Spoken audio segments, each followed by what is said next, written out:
नमस्कार प्यारे विद्यार्थियों, मैं अनिक कुमार पांडे एक बार फिर से हाजिर हूँ आपके पास। डिस्ट्रिक्ट एजुकेशन गोपालगंज आपका हार्दिक स्वागत और अभिनंदन करता है। तो जैसे कि हमारा केमिस्ट्री का सेशन चल रहा है, आप सभी जानते हैं, और इस क्लास से पहले हमारी 3 क्लासेस यानी 3 पार्ट इस चैप्टर से रिलेटेड हो चुके हैं, जिसमें हमने एसिड बेस और सॉल्ट यानी अम्ल, क्षार और लवण से जुड़े बहुत ही सारे काफी इंटरेस्टिंग टॉपिक्स को और अलग अलग एग्जाम्पल के साथ और सिमुलेशन के साथ हमने डिस्कस किया है।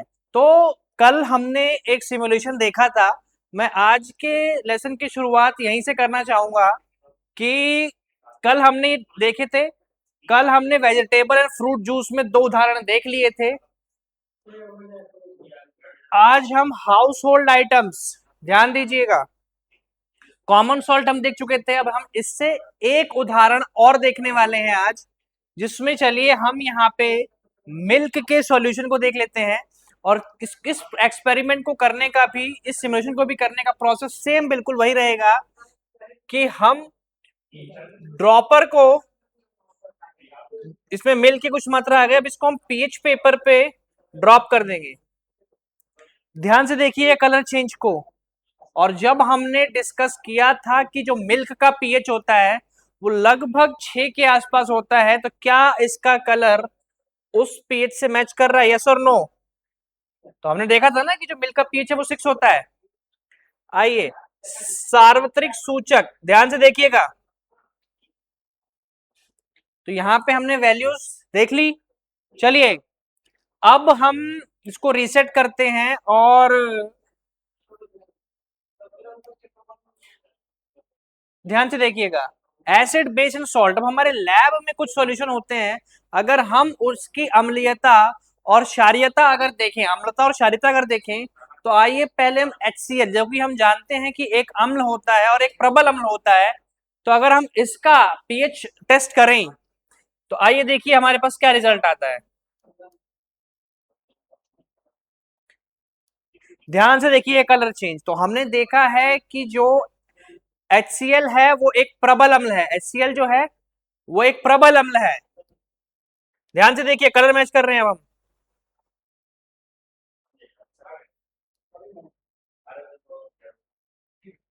ध्यान से देखिएगा, कलर मैच हो गया। तो इसका मतलब पीएच हमने देखा है कि जो HCl का पीएच है वो 0 से 1 के आसपास होता है। वो डिपेंड करता है कि उसकी सांद्रता कितनी है, लेकिन जो उसकी पीएच वैल्यू है वो 0 से 1 तक ही वेरी करती है। तो हम यहाँ पे देख पा रहे हैं कि जो इसकी पीएच वैल्यू है वो लगभग कलर जो है वो किस नंबर से मैच कर रहा है, पीएच 1 से। तो ये समझ सकते हैं। तो ये कुछ उदाहरण और थे, एक सोल्यूशन और हम लेके देख लेते हैं यहाँ पे। तो आइए हम सोडियम हाइड्रोक्साइड का सोल्यूशन लेके देखते हैं। Acid base in the lab, हम सोडियम हाइड्रोक्साइड, जो कि हम जानते हैं कि एक प्रबल क्षार है यानी एक स्ट्रॉन्ग बेस है। आइए ये हमारे पीएच पेपर के साथ क्या रिजल्ट देता है। हमने NaOH के सॉल्यूशन को ड्रॉपर में लिया, पीएच पेपर पे ड्रॉप किया, ध्यान से देखिए कलर चेंज। तो इसकी जो यहाँ पे 0.01 हमने देखा है, तो किस कलर से मैच कर रहा है आप आइए देखिए, लगभग pH 11। जो हमारे पास यहाँ पे 0.001 मोल NaOH का जो सॉल्यूशन है, जो इसकी pH वैल्यू है वो लगभग 11 के आसपास आ रही है। आइए यूनिवर्सल इंडिकेटर यानी सार्वत्रिक सूचक का इस्तेमाल करके भी इसे कलर को हम देखें, तो वो भी लगभग pH वैल्यू किसके पास आ रहा है, 11 के पास। तो ये थे हमारे कुछ सिमुलेशन जो कल की क्लास में रह गए थे। आगे की क्लास में हम स्टार्ट करते हैं अपने, जहां पे हमने कल अपने लेक्चर को छोड़ा था। हम सभी ने अम्लीय वर्षा यानी एसिड रेन पे काफी डिस्कशन कर ली थी, और आज हमको इसी स्लाइड के आगे से, जहां पे हम डिस्कस कर रहे थे दैनिक जीवन में पीएच के प्रभाव यानी importance of pH in our daily life, कैसे जो पीएच मान है यानी जो अम्लीयता, क्षारीयता और उदासीनता है वो हमारे कैसे रोजमर्रा की जिंदगी को यानी जो हमारी एवरीडे लाइफ है उसको कैसे अफेक्ट करती है, कैसे प्रभावित करती है। तो आज हमें अपनी इस स्लाइड से स्टार्ट करना है, या इससे पिछली स्लाइड तक हमने डिस्कस कर लिया था। तो आइए यहाँ पे जैसे कि आप देख पा रहे होंगे कि विभिन्न पीएच मानों पर मानव शरीर की कार्य प्रणाली। तो जैसा कि कल मैंने आपको मानव रक्त का जो पीएच वैल्यू बताई थी वो लगभग 7.35 से 7.45 के बीच की बताई थी, और मैंने बताया था कि स्वस्थ मनुष्य के रक्त का जो पीएच मान होगा वो लगभग 7.35 से 7.45 के बीच में होगा। अब मैंने ये भी बताया था कल आपको कि अगर वो मान उससे कम हो जाता है तो भी समस्या पैदा हो सकती है, अगर वो मान उस मान से बढ़ जाता है तो भी समस्या पैदा हो सकती है। तो आइए एक बार देखते हैं, हम डिस्कशन करते हैं इस टॉपिक पे। तो जैसा कि आप यहाँ पे देख पा रहे होंगे कि स्वस्थ और इष्टतम स्थिति के लिए जो मानव रक्त का पीएच है वो कितना होना चाहिए, 7.35 से 7.45, यानी स्लाइटली बेसिक, मतलब कुछ हद तक क्षारीय होना चाहिए। और क्षारीय में भी कितना, उसका पीएच मान यदि 7.35 से 7.45 के बीच का है तो इसको एक आदर्श कंडीशन, आइडियल सिचुएशन माना जाता है। कैसे? आदर्श शारीरिक कार्य, मतलब इस पीएच मान में जो हमारा शरीर है वो बेहतर कार्य करता है। आदर्श शारीरिक कार्य, एंजाइम, प्रोटीन और सेल्यूलर सिग्नलिंग ठीक से काम करते हैं, और जो शरीर है वो किससे भरपूर रहता है, जो शरीर है वो ऊर्जा से भरपूर रहता है। तो जैसा कि मैंने आपको बताया था कि जो पीएच मान का हमारी डेली लाइफ में जो इम्पैक्ट है वो बहुत ही इंपॉर्टेंट है। इसको आप इस उदाहरण से समझ सकते हैं कि शरीर में हमारे रक्त का पीएच इस रेंज में बना रहना कितना जरूरी है।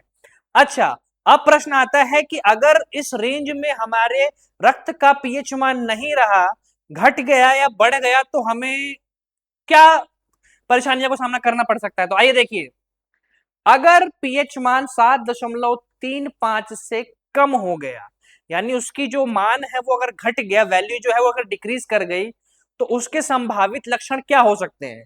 हमारे शरीर में थकान का अनुभव होगा, सांस फूलना, मांसपेशियों में दर्द, सिर दर्द, पाचन संबंधी समस्याएं, और शरीर को अधिक मेहनत करनी पड़ेगी किसी पर्टिकुलर कार्य को करने के लिए। तो ये समस्या थी पीएच मान के घटने पर। अब बढ़ने पर क्या क्या हो सकता है वो आप दूसरी तरफ देख पाएंगे कि पीएच मान अगर 7.45, जो इस रेंज से घटने बढ़ने की हम बात कर रहे हैं, ये आदर्श मान है जिसपे शरीर बिल्कुल स्वस्थ और ऊर्जा से भरपूर रहता है। तो हमने घटने वाला केस देख लिया। अब हम देखेंगे कि अगर 7.45 से पीएच मान अगर बढ़ गया तो क्या क्या संभावित लक्षण है, हमें क्या क्या चीजें देखने को मिल सकती है हमारे शरीर में।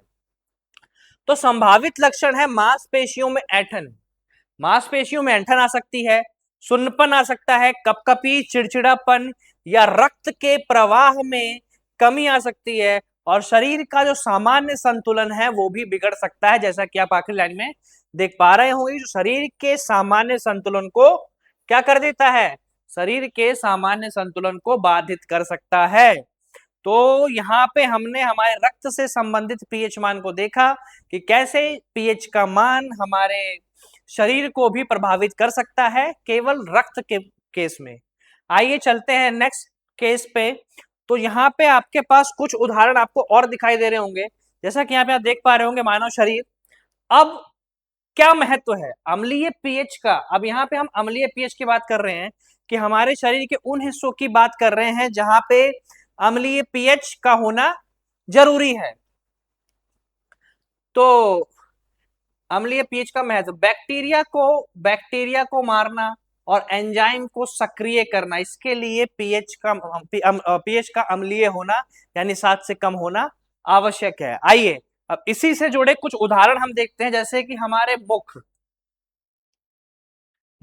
मुख का जो पीएच मान है, भोजन को चबाने और लार को मिलाने के लिए लगभग किस रेंज में होना चाहिए, 7.5 से 6.5 से 7.5 के बीच का होना चाहिए, यानी लगभग उदासीन, ना ही ज्यादा अम्लीय है ना ही ज्यादा क्षारीय है। अब ध्यान दीजिएगा कि ये जो पीएच मान है ये अलग अलग मनुष्यों का अलग अलग हो सकता है। तो जैसे बीमारी की स्थिति में ये पीएच मान बदल जाता है। जैसे आपने कभी नोटिस किया होगा कि शरीर अगर बीमार रहता है तो हो सकता है कि कभी कुछ खाने का मन नहीं कर रहा, तो उसका कारण इसी पीएच मानों का घटना या बढ़ना, यानी शरीर का जो नॉर्मल कंडीशन है, यानी जो स्वस्थ अवस्था है उसका ना बने रहना, तो ध्यान दीजिएगा कि मुख का जो पीएच मान है, जो हमारे खास करके जो सलाइवा लार, जो भोजन को पचाने में यानी उसको बड़े कणों से छोटे कणों में यानी हायर उससे छोटे में तोड़ने में मदद करता है, तो उस लार का पीएच 6.5 से 7.5 के बीच में होना चाहिए।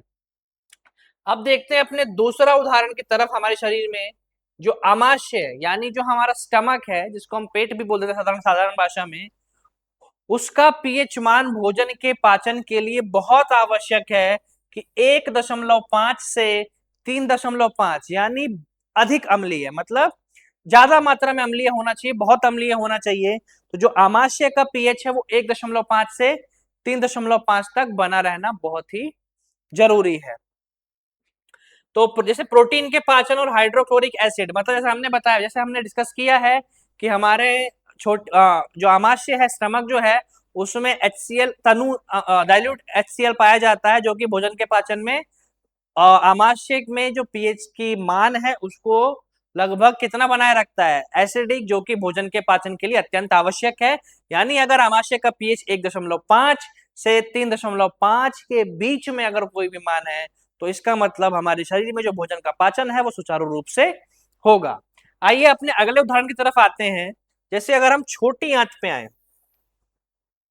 जैसा कि हम सभी ने बायो में चीजों को डिस्कस किया है कि जो हमारा पाचन है वो छोटी आंत यानी जो स्मॉल इंटेस्टाइन होता है उसमें आके कंप्लीट हो जाता है, और लगभग आधे से ज्यादा अधिकांश जो पोषक तत्व होते हैं उनका पाचन और तत्वों का अवशोषण छोटी आंत में ही होता है। तो छोटी आंत का पीएच कितना होना चाहिए जिससे वो सुचारू रूप से जो भोजन का जो पाचे हुए भोजन का और तत्वों का अवशोषण आसानी से कर पाए। तो यहाँ पे आप देख पा रहे होंगे हमें वो थोड़ा क्षारीय होना चाहिए। देखिए अलग अलग भागों को अलग अलग पीएच मान की आवश्यकता है, और प्रकृति यानी नेचर ने ऐसा डिजाइन किया है हमारे शरीर को कि उस भाग में उतना पीएच मान अगर मनुष्य स्वस्थ है तो बना रहता है। छोटी आंच का पीएच मान लगभग 7 से 8.5 यानी थोड़ा क्षारीय, मतलब स्लाइटली बेसिक होना चाहिए छोटी आंत के सुचारू रूप से काम करने के लिए। यानी जो अधिकांश पोषक तत्वों का जो अवशोषण छोटी आंत में हो रहा है उसमें कोई बाधा या रुकावट ना पैदा हो, उसके लिए जो छोटी आंत का जो पीएच मान है वो 7 से 8.5 के बीच में बना रहना बहुत ही आवश्यक है। चलते हैं अपने अगले उदाहरण की तरफ, जैसा कि बड़ी आंत। जो हम सभी जानते हैं कि आहार नाल का ही एक हिस्सा है, यानी जो हमारा एलिमेंट्री कैनाल है उसी का पार्ट है बड़ी आंत, जिसमें छोटी आंत के बाद जो क्योंकि छोटी आंत में तो पाचन कम से कम कंप्लीट हो गया, अब उसके बाद जो अपच भोजन है वो फर्दर कुछ मिनरल्स और वाटर के एब्जॉर्प्शन के लिए कहाँ जाता है, बड़ी आंत, जैसा कि आप देख पा रहे होंगे, और वहीं से फिर वो मल का निर्माण होते हुए मलदार के थ्रू हम जो अपशिष्ट पदार्थ होते हैं उसको शरीर से बाहर निकाल पाते हैं। फिलहाल हम आते हैं बड़ी आंत पे, यानी जो लार्ज इंटेस्टाइन जो है हमारी बॉडी का, पानी का अवशोषण, मल का निर्माण। तो अब देखिए पानी के अवशोषण और मल के निर्माण के लिए जो बड़ी आंत का पीएच है वो लगभग 5.5 से 7.5 के बीच का होना चाहिए। मैं फिर से रिपीट करूंगा, यहाँ पर आपको जो भी पीएच वैल्यूज बताई जा रही हैं वो कुछ वेरी कर सकती है अलग अलग मनुष्यों के केस में, लेकिन यहाँ पे एक रेंज दी जा रही है, एक आइडल रेंज दी जा रही है, एक आइडल कंडीशन दी जा रही है कि अगर किसी के शरीर में बड़ी आंत का जो पीएच मान है 5.5 से 7.5 के बीच में अगर बना है, तो इसका मतलब कि उस बड़ी आंत के जो कार्यों को सुचारू रूप से करने में कोई भी परेशानी नहीं आएगी। तो क्षारीय पीएच का महत्व क्या है? एंजाइमों को सक्रिय करना और अवशोषण में मदद करना, जो कि हम यहाँ पे बीच में अलग अलग केस में देख ही रहे हैं कि यहाँ कहीं पे हमको अम्लीय पीएच की आवश्यकता थी, कहीं पे हमको क्षारीय पीएच की आवश्यकता थी, कहीं पे उदासीन पीएच की आवश्यकता थी, तो कहीं पे थोड़ा अम्लीय और उदासीन पीएच की आवश्यकता थी। तो आप देख पा रहे हो कि हमारे शरीर में भी पीएच का कितना ज्यादा महत्व है। चलते हैं अपनी नेक्स्ट स्लाइड की तरफ। अब जैसा कि मैंने आपको कल हिंट दिया था और वादा भी किया था कि कुछ ऐसे अम्ल होते हैं जिनके प्रभाव को कम करने के लिए या खत्म करने के लिए हम कुछ एंटा एसिड्स, जिसको एंटा एसिड बोलते हैं, उसका उपयोग करते हैं। तो कैसे वो प्रभाव को कम करते हैं और ये एंटा एसिड्स क्या होते हैं, आइए एक बार उस पर चर्चा करते हैं। तो जैसा कि सबसे पहला प्रश्न आता है कि ये एंटा एसिड्स है क्या, तो आप यहाँ पे देख पा रहे होंगे ये एक प्रकार की दवाएं या पदार्थ हैं जो पेट के अम्ल को बेअसर करते हैं। अगर हम स्टमक के केस की अगर बात करें तो एंटा एसिड्स जो होते हैं ये दवाएं पेट के अम्ल को क्या कर देती हैं, बेअसर करती हैं। आप हम सभी ने एसिडिटी का केस सुना होगा और अलग समय समय पर कभी हमारे शरीर में एसिडिटी की जो समस्या है वो पैदा होती है, तो उस वक्त अगर हमारे शरीर में अगर एसिडिटी हो जाए तो उस केस में हम जिन दवाओं का इस्तेमाल करते हैं उन्हीं दवाओं को एक तरीके से हम एंटी एसिड बोलते हैं। अब उसके कुछ उदाहरण भी हैं, मैंने आपके लिए उदाहरण भी लेके आए हैं। फिलहाल क्या क्या इसके सिम्टम्स हो सकते हैं, इसके सिम्टम्स क्या क्या हो सकते हैं एसिडिटी के, कि हमारे शरीर में एसिडिटी हो गई है यानी अम्लीयता बढ़ गया है, तो उसके लिए क्या क्या सिम्टम्स हो सकते हैं। पहला सिम्टम आप यहाँ पे देख पा रहे होंगे, सीने में जलन हो सकती है। आमाशय में अम्ल का बढ़ना, यानी अगर ध्यान से देखिएगा, अभी मैंने जो बात की थी कि जो भोजन पिछली स्लाइड में कि जो आमाशय का पीएच है वो लगभग कितना बना होना चाहिए, लगभग 1.5 से 3.5 है। यदि अगर हमारे आमाशय का पीएच अगर 1.5 से कम हो जाता है तो वही केस है अम्लीयता का यानी एसिडिटी का। तो उस केस में हमें उसके पीएच को न्यूट्रल करना पड़ेगा, मतलब वापस से उसी रेंज में लाना पड़ेगा जिसमें हमें आवश्यकता है। देखिए जरूरत से ज्यादा अम्लीय भी नहीं होना चाहिए और जरूरत से कम अम्लीय भी नहीं होना चाहिए, मतलब उस रेंज में बना रहना चाहिए। तो और क्या क्या हो सकता है, खाना पचने में समस्या पैदा हो सकती है, मतलब आप जो भी भोजन चाहे कितना बेहतर से बेहतर भोजन को कंज्यूम कर लें या खा लें, लेकिन आपका जो शरीर है उसको पचाने में सक्षम नहीं है। या फिर पेट में गैस से संबंधित समस्याएं भी हो सकती हैं। तो ये तो हो गए हमारे जो अम्लों से होने वाले कुछ दुष्प्रभाव जो हमारे शरीर पे पड़ते हैं। अब इनके उपाय क्या हैं, तो देखिए उपाय आप यहाँ पे देख पा रहे होंगे, अगर कभी भी अगर हमारे शरीर में अम्ल की अधिकता हो गई तो हमें आवश्यक है एक क्षार की, यानी उसी को बोलते हैं एंटा एसिड। आपको कंफ्यूज नहीं होना है, नाम में एसिड लग रहा है, एंटा एसिड्स नाम में एसिड है लेकिन ये एसिड नहीं होता, मतलब कहने में प्रोनाउंस करने में हम इसको एंटा एसिड, तो एक तरीके से ये एसिड आ रहा है लेकिन आपको ये एसिडिक नहीं होते, ये बेस होते हैं जो अम्ल के साथ अभिक्रिया करके जो हमारा जो समस्या है उसको उदासीन कर देते हैं। अभी हम आगे चल के उदासीनीकरण अभिक्रिया को भी डिस्कस करने वाले हैं और वहां पे भी हम देखेंगे अलग अलग उदाहरण क्या। अब यहाँ पे क्या है, एंटी एसिड के उदाहरण क्या क्या हो सकते हैं, तो एल्यूमिनियम हाइड्रोक्साइड और मैग्नीशियम हाइड्रोक्साइड, एल्यूमिनियम हाइड्रोक्साइड और मैग्नीशियम हाइड्रोक्साइड ये दो क्षार हैं जो कि एंटी एसिड की तरह इस्तेमाल किए जा सकते हैं। कैल्शियम कार्बोनेट के टैबलेट चबाने वाली गोलियां, तरल एंटी एसिड में हम देख सकते हैं कि एल्यूमिनियम हाइड्रोक्साइड, मैग्नीशियम हाइड्रोक्साइड, आप सभी ने इनो के बारे में सुना होगा जो कि एसिडिटी को दूर करने में इस्तेमाल होती है, वो भी एक प्रकार का एंटा एसिड है।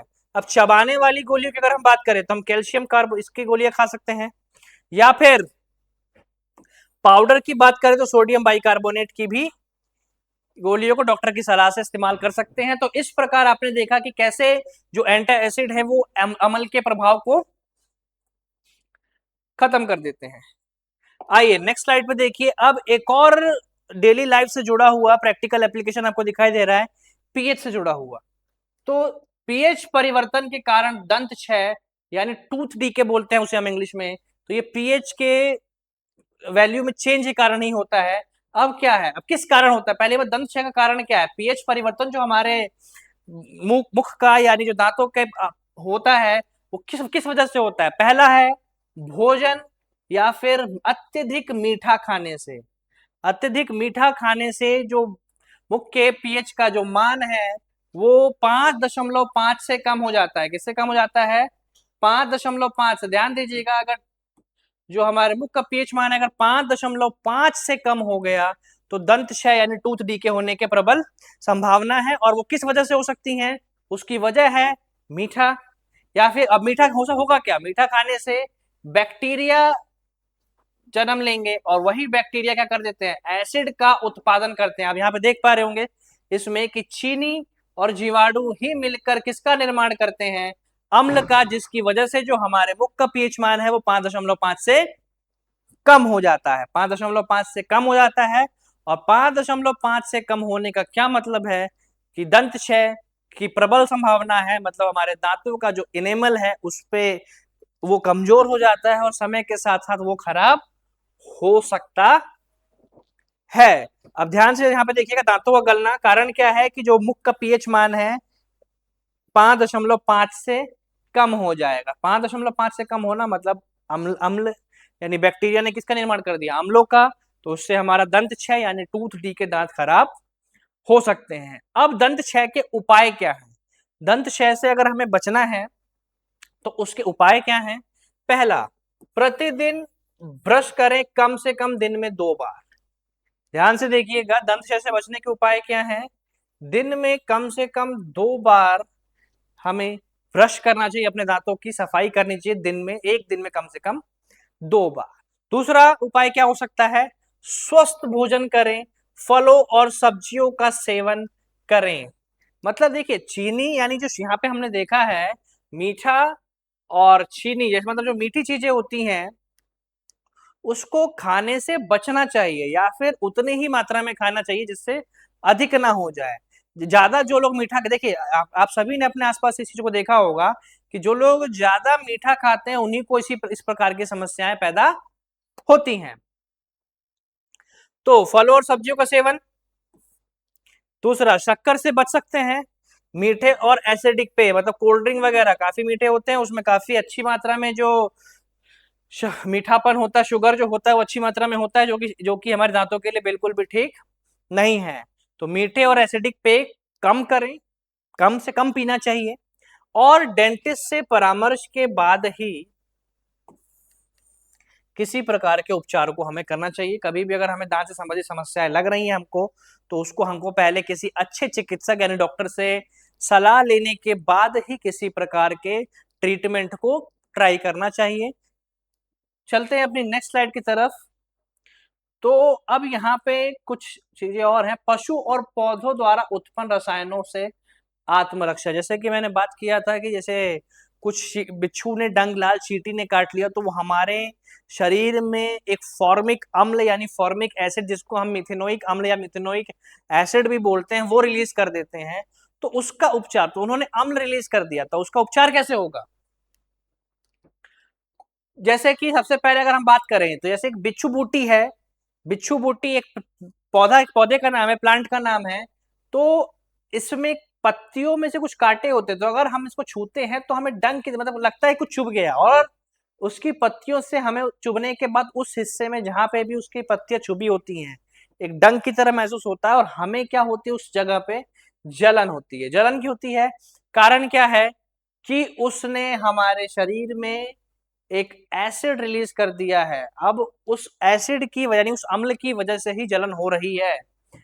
तो अब हम करेंगे क्या, उपाय क्या है उसके ऊपर। अगर उस हिस्से पर हमने बेकिंग सोडा, जो कि एक प्रबल क्षार है, जो कि एक क्षार है, अगर हमने उसको अप्लाई कर दिया तो हम बहुत आसानी से उस जलन से निदान पा सकते हैं और ठीक समय रहते उसका उपाय और उसकी जलन को हम कम कर सकते हैं।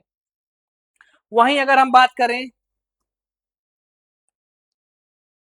कुछ चींटियां, लाल चींटी, मधुमक्खी और बिच्छू की हमने बात की थी, अगर इन्होंने भी अगर हमें काट दिया तो हम इसके ऊपर भी कुछ ऐसे एंटीसेप्टिक सॉल्यूशन लगाए जाते हैं जो नेचर में कैसे होते हैं, जो प्रवृत्ति में यानी प्रकृति में कैसे होते हैं, जो क्षारीय प्रवृत्ति के होते हैं, जिसकी वजह से हमें उस हिस्से पे जो अप्लाई करना होता है। मान लीजिए अगर हमारे हाथ के किसी हिस्से में किसी चींटी, बिच्छू या मधुमक्खी ने डंक मार दिया तो इसका मतलब उसने उस हिस्से में फॉर्मिक एसिड यानी मिथेनोइक अम्ल को रिलीज कर दिया है।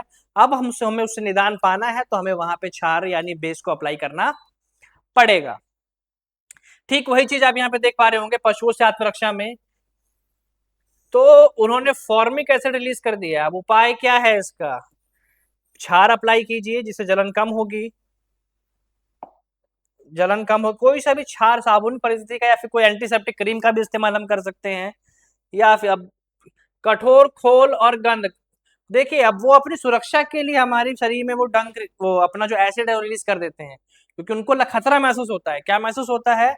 उनको खतरा महसूस होता है, जिस वजह से वो अपने बचाव के लिए डंक मारते हैं और डंक मारने के साथ ही वो एसिड को रिलीज कर देते हैं। अब बिच्छू काफी विषैला डंक होता है, बिच्छू का जहरीला डंक है, ये फॉर्मिक एसिड रिलीज करता है और काफी अच्छी मात्रा में करता है, जिससे लकवा और दर्द की संभावना रहती है। तो तत्काल उपचार कोई बेस अप्लाई कर रहे हैं और उसके बाद अस्पताल या डॉक्टर से सलाह के बाद ही उसका फटाफट कोई भी हम ट्रीटमेंट ट्राई करेंगे। अब आते हैं नेक्स्ट स्लाइड पे, और यहाँ पे आप देख पा रहे होंगे कि प्रकृति उदासीनीकरण के विकल्प देती है, अम्लता और क्षारीयता का प्राकृतिक संतुलन। मतलब हमारे पर देखिए ऐसा नहीं है कि केवल अम्ल ही हमारे लिए आवश्यक है या केवल क्षार ही हमारे लिए आवश्यक है। हमें प्रकृति ने ऐसा बनाया है कि जो हमें अपने जीवन का जो संतुलन है उसको बनाए रखने के लिए अम्ल की जितनी आवश्यकता है लगभग उतनी ही क्षार की भी आवश्यकता है, जो कि एक संतुलित पीएच मान, जो कि हमने अभी अलग अलग पीएच मान की आवश्यकता को देखा था, जहां पे हमने ये भी देखा था कि हमारे रक्त के लिए 7.35 से 7.45 का पीएच आवश्यक है।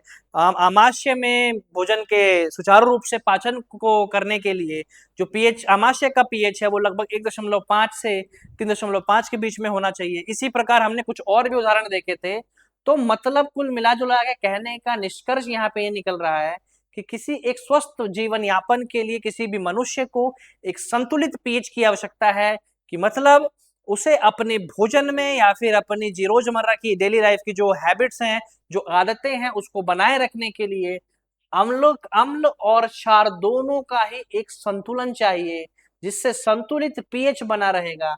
और अगर शरीर में संतुलित पीएच बना रहेगा तो उस मनुष्य के उतने ही एक बेहतर स्वस्थ रहने के और एक बेहतर जीवन जीने के उतने ज्यादा चांस है। चलते हैं अगले उदाहरण की तरफ। मधुमक्खी का डंक अम्ल बनाम क्षार। अभी पिछले स्लाइड में हमने डिस्कस किया था कि जब मधुमक्खी डंक मारती है हमारे शरीर पे तो वो कौन सा अम्ल रिलीज कर देती है? फॉर्मिक अम्ल, जिसको मिथेनोइक अम्ल भी बोलते हैं। और उसको हम किस तरीके से ट्रीट कर सकते हैं, किस तरह से सुधार सकते हैं हम उसको? बेकिंग सोडा का पेस्ट, यानी बेकिंग सोडा एक प्रकार का क्षार है, उसको हम उस जगह पे अप्लाई करके उस दर्द से या उस जलन से निजात पा सकते हैं, मतलब उसको रिलीफ हमको मिल सकता है। सेम चीज हम ये भी डिस्कस कर चुके हैं पिछली स्लाइड में कि जैसे कुछ एक यहाँ पे देखिएगा बिच्छू बूटी जो नेटाल जो पौधा होता है वो भी ठीक उसी प्रकार वो भी जलन पैदा करता है, और उसको भी हम कैसे ठीक कर सकते हैं? डॉकी का क्षार एक पत्ता होता है, पौधा होता है, उसके पत्ते को उस जगह पे अप्लाई करके हम उससे निजात पा सकते हैं। ठीक उसी प्रकार ये भी चीज हम डिस्कस कर चुके हैं कि मिट्टी की भी एक पीएच रेंज हमको चाहिए होती है, और पेट की अम्लता को भी हम काफी अच्छे से डिस्कस कर चुके हैं। तो कुल मिला जुला के इसमें आपको ध्यान ये रखना है कि किसी भी एक स्वस्थ जीवन यापन के लिए किसी भी मनुष्य को अम्ल और क्षार का प्राकृतिक संतुलन बनाए रखना है। दोनों ही आवश्यक है, जिससे हमारा संतुलित पीएच क्या होगा? संतुलित बना रहेगा। चलते हैं नेक्स्ट स्लाइड की तरफ। तो जैसा कि मैंने आपसे वादा किया था कि हम एंड में जब हम इस टॉपिक के आखिरी में जाएंगे तो मैं पीएच से संबंधित कुछ प्रश्न भी आपके सामने लेकर आया हूं यहाँ पे, कि हमारे परीक्षा में इस तरीके के प्रश्न पूछे जा सकते हैं। आप यहाँ पे स्क्रीन पे देख पा रहे होंगे क्या है इस प्रश्न में। यहाँ पे हमारे पास समस्या क्या है?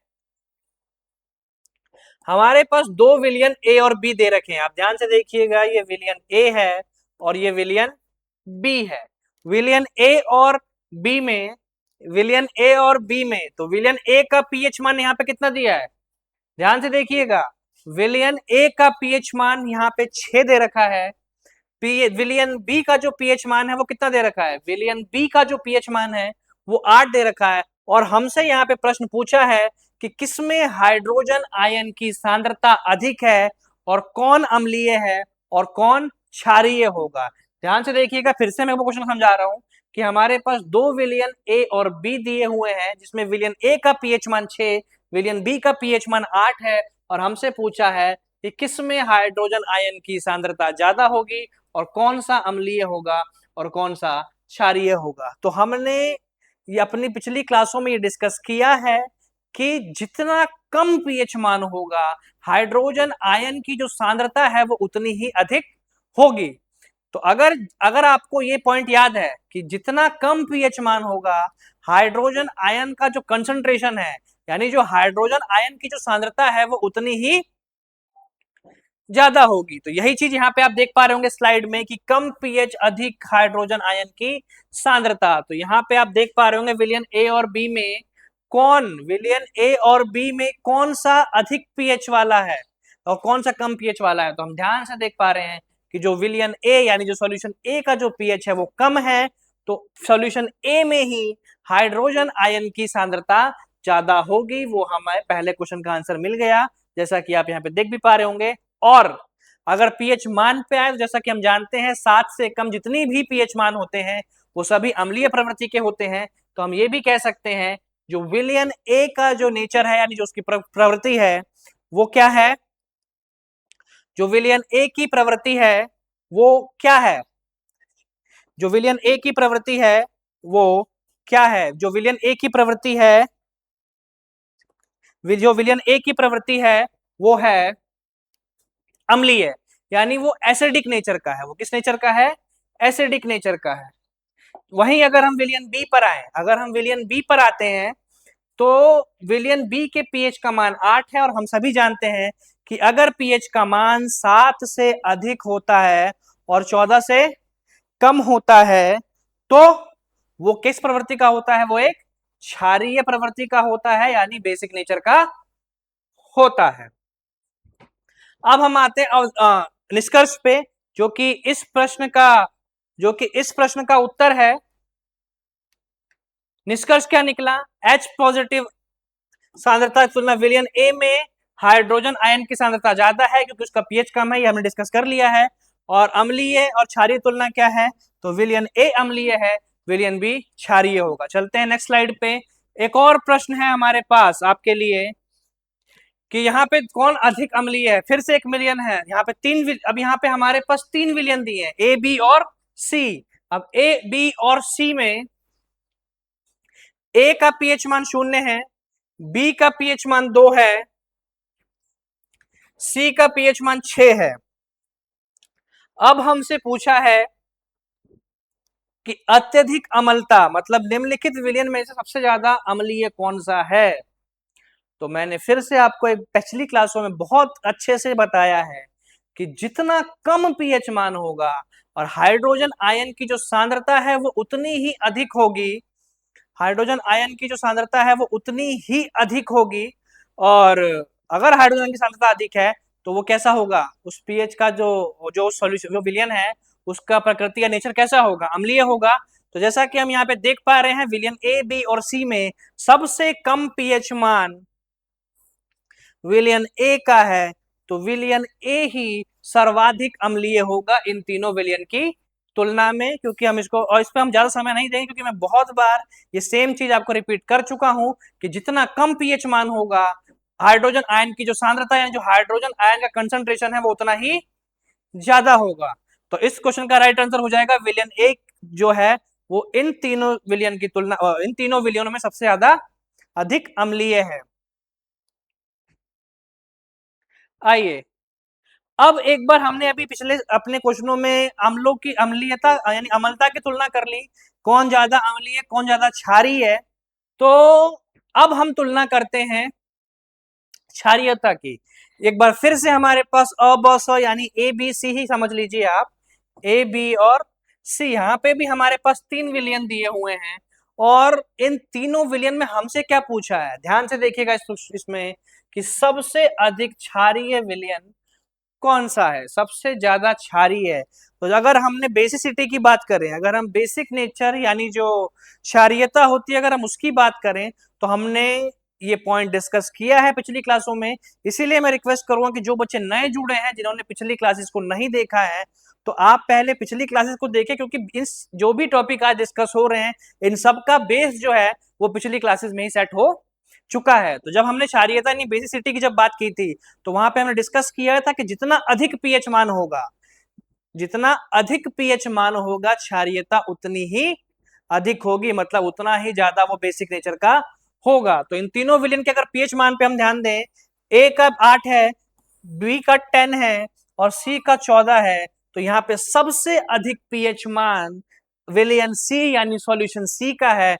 तो हम बहुत अच्छे आसानी से कह सकते हैं कि जो सबसे अधिक क्षारीय है वो विलियन सी है। तो इस परीक्षा में इस प्रकार के प्रश्न आपसे अलग अलग तरीके से पूछेंगे और आपको इसका ध्यान रखना है कि जितना अधिक पीएच मान क्षारीयता उतनी ही ज्यादा होती है। तो इस प्रश्न का जो राइट आंसर हो जाएगा वो ऑप्शन सी हो जाएगा। मतलब ऑप्शन सी में हम ये कह सकते हैं कि सबसे ज्यादा क्षारीय है। आइए अब यहाँ पे आप देख सकते हैं यहाँ पे स्क्रीन पे कि हम पहुंच चुके हैं अपनी उदासीनीकरण अभिक्रिया, जिसको हम इंग्लिश में बोलते हैं न्यूट्रलाइजेशन रिएक्शन।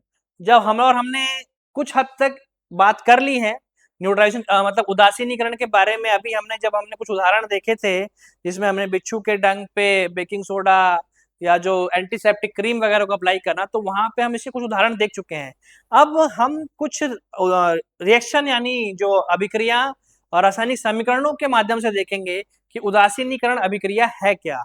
तो बहुत ही साधारण भाषा में आप यहाँ पे देख पा रहे होंगे, जब कोई भी अम्ल क्षार के साथ अभिक्रिया करता है तो वो लवण यानी सॉल्ट और जल उत्पाद के रूप में बनाता है या उत्पाद के रूप में देता है। तो वही आप परिभाषा में देख पा रहे होंगे, जब एक अम्ल और एक क्षार आपस में मिलकर लवण और जल बनाते हैं तो इस अभिक्रिया को उदासीनीकरण अभिक्रिया कहते हैं। या फिर हम इंग्लिश में बोल सकते हैं कि when acid reacts with base and it forms salt and water, then we can say the reaction is, कौन सी रिएक्शन है वो? Neutralisation reaction. तो उदाहरण यहाँ पे आप देख पा रहे होंगे, मैंने आपके लिए एक उदाहरण लिया है कि नमक का निर्माण यानी NaCl के निर्माण से हम इसका एक उदाहरण देखने वाले हैं। हम सभी जानते हैं कि जो HCl है, हाइड्रोक्लोरिक अम्ल है, वो एक प्रबल अम्ल है। वहीं अगर हम दूसरी तरफ बात करें सोडियम हाइड्रोक्साइड की अगर बात करें तो सोडियम हाइड्रोक्साइड एक प्रबल क्षार है। मतलब दोनों, एक HCl अम्ल हो गया, सोडियम हाइड्रोक्साइड एक क्षार हो गया। जब ये दोनों रासायनिक अभिक्रिया करेंगे, क्या करेंगे? जब इन दोनों के बीच में रासायनिक अभिक्रिया होगी, यानी ये हमारे अभिकारक हो गए, इनके बीच में जब रासायनिक अभिक्रिया होगी तो जो हमारा उत्पाद बनेगा जो कि आप देख पा रहे होंगे NaCl प्लस H2O यानी लवण प्लस जल यानी सॉल्ट प्लस वाटर। तो जब भी कोई अम्ल क्षार के साथ अभिक्रिया करता है तो वो लवण और जल यानी सॉल्ट एंड वाटर बनाता है। इसी प्रकार की रासायनिक अभिक्रियाओं को हम उदासीनीकरण अभिक्रिया बोलते हैं। सेम रिएक्शन यहाँ पे केमिकल इक्वेशन की फॉर्म में लिखा हुआ है और हमने पिछले चैप्टर में काफी डिटेल में इसको डिस्कस कर लिया है। तो एक रासायनिक समीकरण लिखा हुआ है जहां पे HCl plus NaOH tends to NaCl plus H2O। तो जो ऊपर अभिक्रिया अम्ल क्षार के रूप में हमने देखी थी वही यहाँ पे केमिकल इक्वेशन की फॉर्म में आपको दिखाई दे रही होगी, जहां पे हम सभी जानते हैं कि HCl एक अम्ल है यानी एसिड है, NaOH एक बेस है यानी क्षार है। जब इनके बीच में रासायनिक अभिक्रिया होगी तो जो हमारा उत्पाद बनेगा वो NaCl एक लवण यानी सॉल्ट है और प्लस जल यानी वाटर हमें उत्पाद के यानी प्रोडक्ट के रूप में मिलेगा। चलते हैं अपनी आज की आखिरी स्लाइड की तरफ। आज की आखिरी स्लाइड की तरफ चलते हैं। कुछ उदाहरण जो हम पहले भी डिस्कस कर चुके हैं, एक बार हम उसको उदासीनीकरण अभिक्रिया यानी जो न्यूट्रलाइजेशन रिएक्शन है उसकी नजर से भी देख लेते हैं।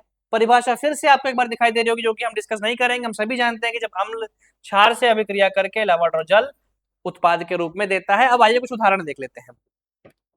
तो ये उदाहरण अभी हमने देखा है कि अगर पेट में एसिडिटी यानी अम्लता बढ़ जाती है, यानी जो आमाशय का पीएच है वो 1.5 से जो 3.5 के बीच में होना चाहिए उससे अगर घट जाता है तो उसी कंडीशन को हम एसिडिटी या अम्लीयता बोलते हैं। तो उससे क्या होता है, हमें जलन का अनुभव होगा। अगर हम किसी भी एक एंटी एसिड का उपयोग कर लें तो ध्यान दीजिएगा हमारे आमाशय यानी पेट में जलन हो रही है यानी उसमें HCl प्रोड्यूस हो गया है।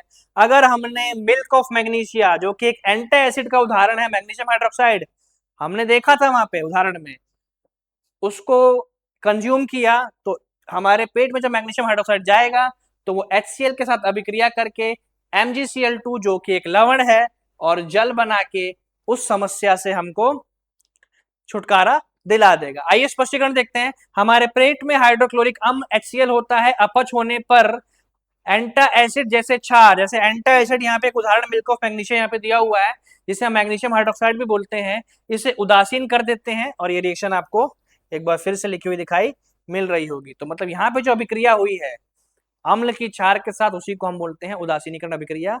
एक बार हम पहले भी इस बारे में बात कर चुके हैं। इस बार आज हमने जो बात की है वो एक इसकी टर्म में कर ली, किसकी?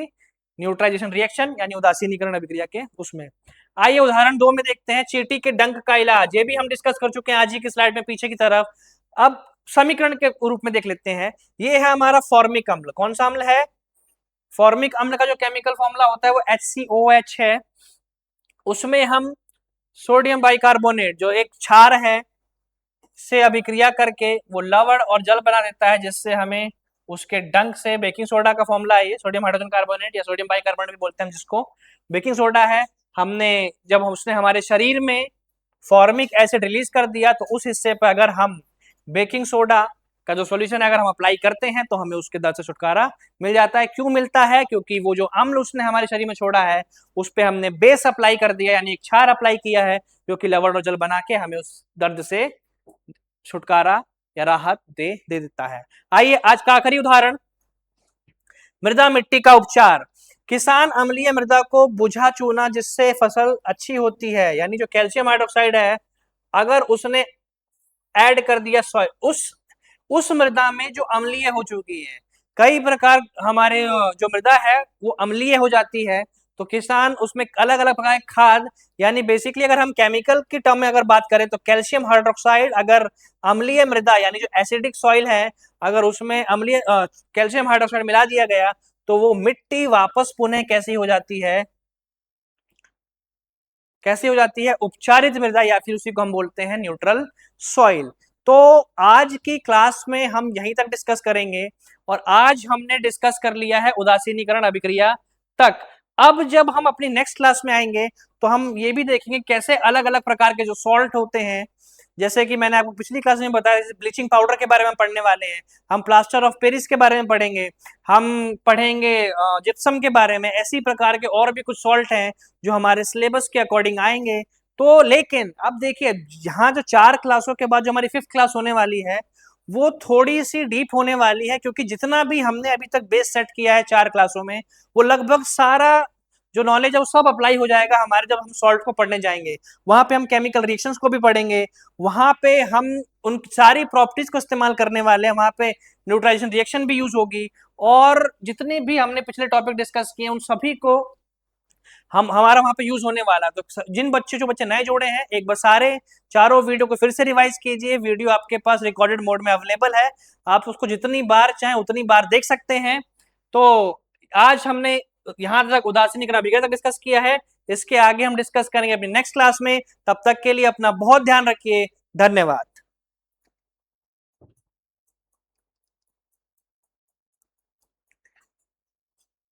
दवाइए